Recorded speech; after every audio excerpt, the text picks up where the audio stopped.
정부가 부동산 시장 경착륙을 막기 위해서 여러 가지 규제 완화책을 내놓고 있지만 시장의 반응은 차갑습니다. 네, 집값 하락과 함께 전셋값까지 큰 폭으로 떨어지면서 역전세 현상이 심화되고 있는데요. 자세한 내용들 최향수 건국대 부동산대학원 겸임 교수와 함께 알아보도록 하겠습니다. 어서 오시죠. 어서 오십시오. 네, 안녕하세요. 네, 교수님.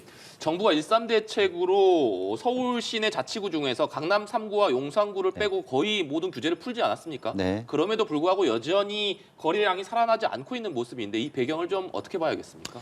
기본적으로 이제 하방에 대한 어떤 안전판이 마련되어 있어야만 아마 매수를 할 가능성이 많이 있거든요. 네. 내가 규제가 이전보다는 훨씬 여러 가지 규제가 완화가 되면서 매수에 어떤 용이점이 있다 하더라도 내가 투입한 자산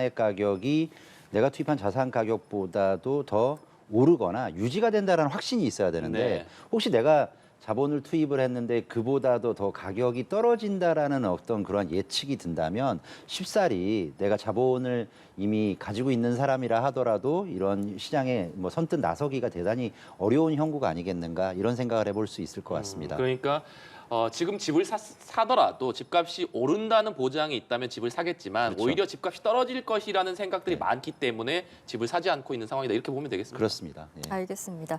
작년 하반기부터 집값이 크게 떨어지면서 수도권에서는 지금 공동주택 공시가격보다 낮게 거래되는 아파트가 지난 4분기 들어 급증한 것으로 나타났습니다.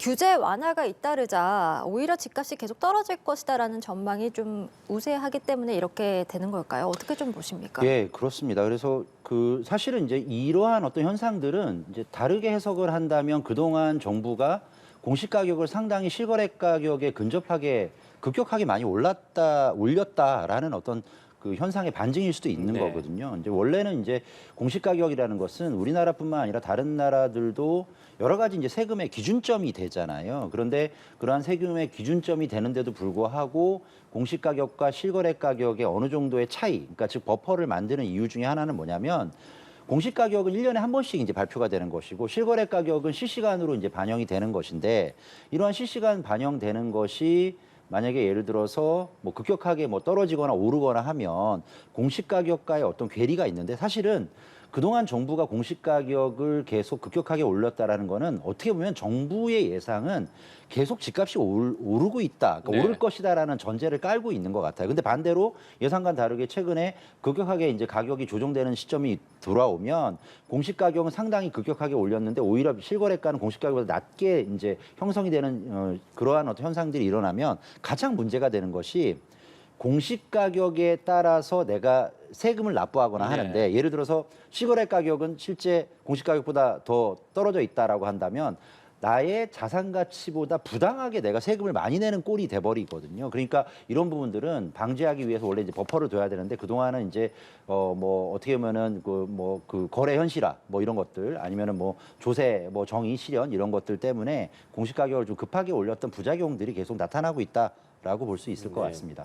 그동안 공동주택 공시가격이 계속 올랐었기 때문에 그렇다면 올해는 이 공시가격이 좀 크게 내려갈 것으로 봐도 되겠습니까? 예, 분명히 내려야 되는 것이고요. 더군다나 아까 말씀드린 대로 실거래가 가격과의 어느 정도의 약간 차이를 두는 게 네. 맞는데 그러한 차이가 없는 것 자체가 굉장히 비정상적이거든요. 그러면 올해는 이제 공시가격을 조정을 통해서 국민들의 세부담이라든가 실제 나의 자산 가치보다도 공시가격이 위에 있지 않는 그러한 어떤 현상들은 조금은 좀 수정을 해야 되지 않나 이런 생각을 해볼 수 있을 것 같습니다. 예, 분양 시장 상황도 좀 살펴보겠습니다. 서울의 대단지 브랜드 아파트들도 선착순 계약에 돌입을 했다라고 하는데 이런 브랜드 아파트가 대표적인 고분양가 단지들이잖아요. 그렇죠.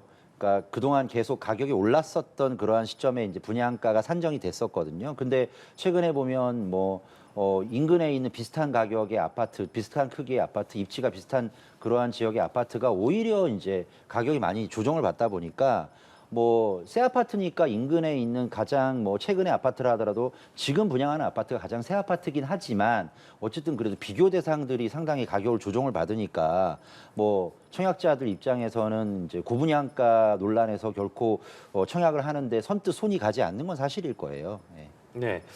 그런데 선착순 계약이라는 거는 사실상 자격 조건 없이 네. 누구든지 돈만 내면 계약할 수 있다 이런 의미인 거죠. 그렇죠. 예, 그러니까 근데 사실 이 선착순 계약이라든가 또 작용 요건이 없이 그러한 청약을 할 수 있고 계약을 할 수 있는 것들이 그러한 단지들이 많이 늘어나고 그 숫자가 많이 늘어난다는 네. 얘기는 대표적인 부동산 거래 약세 또는 부동산 불황기에 공통적으로 나타난 현상은 맞거든요. 네. 그래서 그렇다면 이제 이런 것들만 보아도 현재 부동산 시장이 얼마나 가격적인 면에서는 상당히 불황이고 그다음에 거래량이 줄어서 뭐 매수자들의 어떤 관심이나 흥미를 이끌지 못한다라는 것에 대한 반증일 수 있을 것 네. 같습니다.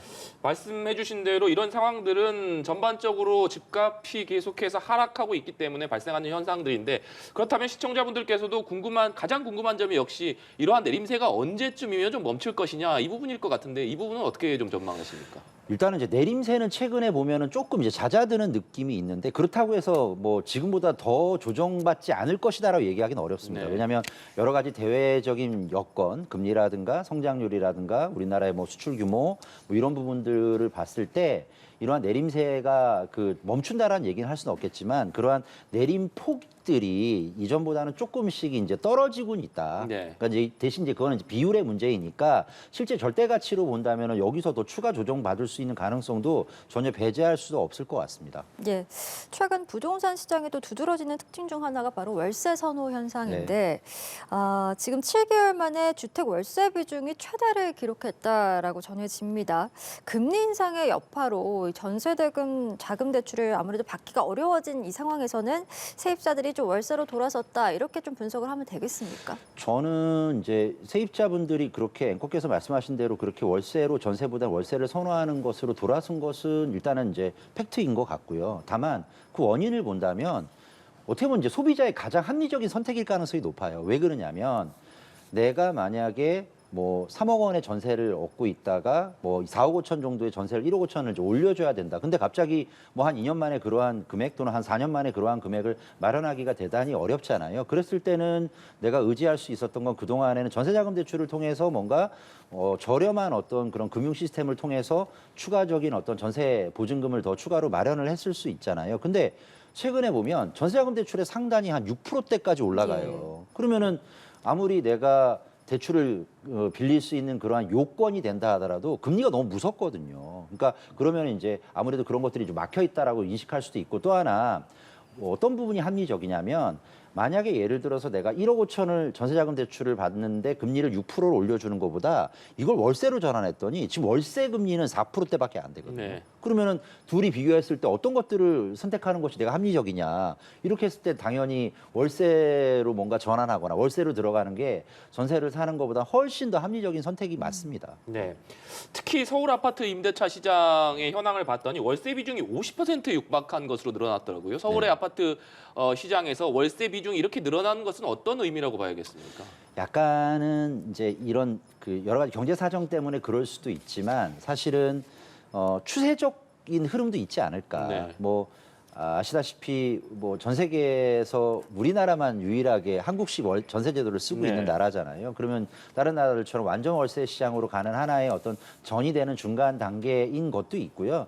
또 하나는 아까 말씀드린 바와 마찬가지로 어떤 합리적인 선택을 할 것이냐에 따라서 내가 월세를 사는 게 지금 전세를 얻거나 이렇게 하는 것보다 훨씬 소비적인 측면에서는 소비자의 선택에서 가장 선호되는 그러한 장점들이 많이 있다. 이렇게 볼 수 있을 것 같습니다. 예, 결국 지금까지는 소비자의 합리적인 선택을 하다 보면 월세 현상이 두드러질 수밖에 없다 네. 이런 분석이시고 최근에 뭐 빌라왕 관련 여러 보도들이 또 많은 충격을 주기도 했는데 대규모 전세 사기 사건들이 이제 잇따르면서 세입자들이 전세를 기피하는 현상이 점점 두드러지고 있는 것 같습니다. 예, 그것도 좀 전에 말씀하신 예. 질문이랑 비슷한 연결고리가 있지 않겠습니까? 전세를 선호하는 게 굉장히 많은 보증금을 맡기고서 집주인 뭐를 믿고 내가 이렇게 많은 막대한 전세 자금을 맡기고 전세 보증금을 이제 맡겨놓고 내가 나의 어떤 거주를 해결할까 이런 측면들도 분명히 있고요. 사실 저는 이제 가끔씩 말씀드리는 부분들 중에 진짜 우리가 언론에서도 빌라왕이 맞냐 이런 용어도 한번 바로 잡아야겠다 생각을 하는데 왜냐하면 실제로 빌라왕이 아니라 엄밀하게 따진다면 빌라 명의 대여 왕이 아닐까 이런 생각도 해보거든요. 실제로 그분이 무슨 자력이 있어서 이걸 산 것이 아니라 주변에 그 뒷배경이 되는 또 컨설팅 업체라든가 그다음에 또 뭐 소위 말하는 자금주 그다음에 또 중간에 역할을 했던 부동산 중개업자 이런 분들의 어떤 그러한 사심들이 다 섞여서 이러한 현상들이 있는 거니까 아무래도 임차인 같은 경우에는 이런 부분들이 굉장히 많이 언론이라든가 실제로 주변에서 일어나는 현상들이니까 전세보다는 월세를 사는 게 그나마 내가 집주인한테 맡기는 어떤 보증금의 금액을 줄일 수 있는 하나의 리스크 뭐 대비책 이런 것들로 생각할 수도 있거든요. 네. 그런 면에서 본다면은 뭐 최근에 어떤 기피 현상도 충분히 이해가는 측면이 있다 볼 수 있습니다. 네. 또 집값이 떨어지다 보니까 이에 맞물려서 전셋값도 하락하는 추세이지 않습니까? 그렇다 보니까 이 세입자가 보증금을 돌려받기 위해서 법원에 임차권 등기 명령을 신청하는 경우가 10년 내 최다치를 기록했다고 하더라고요. 이 부분도 좀 새로운 풍속이다 이렇게 봐야 되지 않겠습니까? 그렇습니다. 실제로 이제 부동산 이제 등기 명령이라는 것이 내가 보증금을 이제 돌려달라고 했는데 네. 만기가 지났는데도 안 돌려줬을 때 실제로 그러면 계속 이제 그 집에 살아야 되거든요. 근데 살아야 되는데 어떻게 보다면은 그 집에 계속 있지 않고 다른 데로 현재 있는 보증금을 돌려받지 못한 상태로 다른 지역으로 이사를 가는 경우도 있는데 이렇게 되면은 임대차 3법의 보호를 받지 못합니다. 네. 그래서 임대차 보증금을 보호받을 수 없으니까 그때는 이제 우리가 비상 상황에서 그러니까 임차권 등기 명령 제도가 이 주택 임대차 보호법에 있거든요. 그래서 그걸 해놓고 이제 나가면 그걸 보호를 그대로 받을 수가 있어요. 내가 전입했던 시점이라든가 보증금에. 그리고 또 하나. 임차권 등기 명령이 늘어난다는 얘기는 뭐냐면 전세 보증금을 반환받지 못하는 측면도 있지만 임차인이 거주를 하면서 내 보증금을 돌려받기 위해서 경매를 신청하는 경우도 있거든요. 네. 그러면 임차권 등기 명령이 필수입니다. 그러면 이제 내가 살면서 경매를 이제 진행시켜서 경매에서 누군가 이걸 낙찰을 받아가면 낙찰 대금에서 내 보증금을 회수를 한다라고 한다면 임차권 등기 명령을 일단은 사용을 해야 되거든요. 네. 그러니까 그런 면에서 본다면 그 두 가지 목적에 의해서 임차권 등기 명령이 늘어난다는 얘기는 말 그대로 집주인 입장에선 보증금을 되돌려주기가 굉장히 뻑뻑해진 것이고 임차인들은 그런 것들을 회수하기가 굉장히 어려워지는 하나의 어떤 그러한 사회적 현상이 계속 연결되고 있다라고 보시면 될 것 같습니다. 예, 집값이 하락하면서 전셋값까지 큰 폭으로 하락하고 그로 인해서 역전세 현상도 심화되고 있는 연결고리가 있는 상황들인데 여기에 더 나아가서 최근에는 역월세도 등장했다라고 하더라고요. 그러니까 집주인이 역월세를 준다라는 건데 역월세는 또 어떤 의미입니까? 이거 되게 심각하거든요. 그러니까 예를 들어서 내가 전세를 뭐 한 7억의 전세를 줬는데 전세값이 되게 많이 떨어졌거든요. 예전에 뭐 한 10억 정도 되는 전세가 지금 5억, 6억까지 떨어진 지역도 있어요. 그러면은 내가 전세를 갖다가 뭐 7억에 줬는데 최근에 전세가 5억이 되잖아요. 그러면은 예를 들어서 이제 2년이 지나서 임차인께서 임대인한테 집주인한테 나 뭐 계속 여기가 뭐 살아보니까 괜찮아요라고 하면서 계속 연장을 할게요. 그런데 내가 지금 7억을 전세를 2년 전에 줬지만 다시 이제 연장을 하려고 해서 원래 5%를 올려주는 게 문제가 아니라 오히려 전세 시세가 떨어졌습니다. 네. 그러면은 내가 실제로 지불한 돈보다 현재 시세가 더 떨어졌으니까 그만큼 정도는 나에게 조금 되돌려줘야 되지 않습니까, 집주인? 아니면 반환해야 되는 거 아닙니까, 집주인? 뭐 이렇게 얘기할 수도 있는 거잖아요. 근데 누가 집주인 중에 전세 보증금을 내가 이제 임차인한테 받은 다음에 그거 안 쓰고 그대로 통장에 넣어놓은 상태로 다시 전세 보증금을 반환한 집주인이 대한민국에 얼마나 되겠습니까? 모자라잖아요. 그러면 당장에 7억짜리가 5억으로 떨어졌다고 2억을 반환해야 되는데 2억이란 돈이 없잖아요. 근데 그렇다고 해서 계속 뭔가 이 전세를 갖다가 안 나가고 버티기도 좀 어려울 때 집주인이 이런 제안을 하는 거죠. 그러면 내가 2억을 돌려줄 돈은 없으니까 내가 돌려줘야 되는 2억에 대해서 이자를 내가 지불할 테니까 2억을 돌려달라는 얘기는 하지 말자. 대신 내가 이자를 줄게.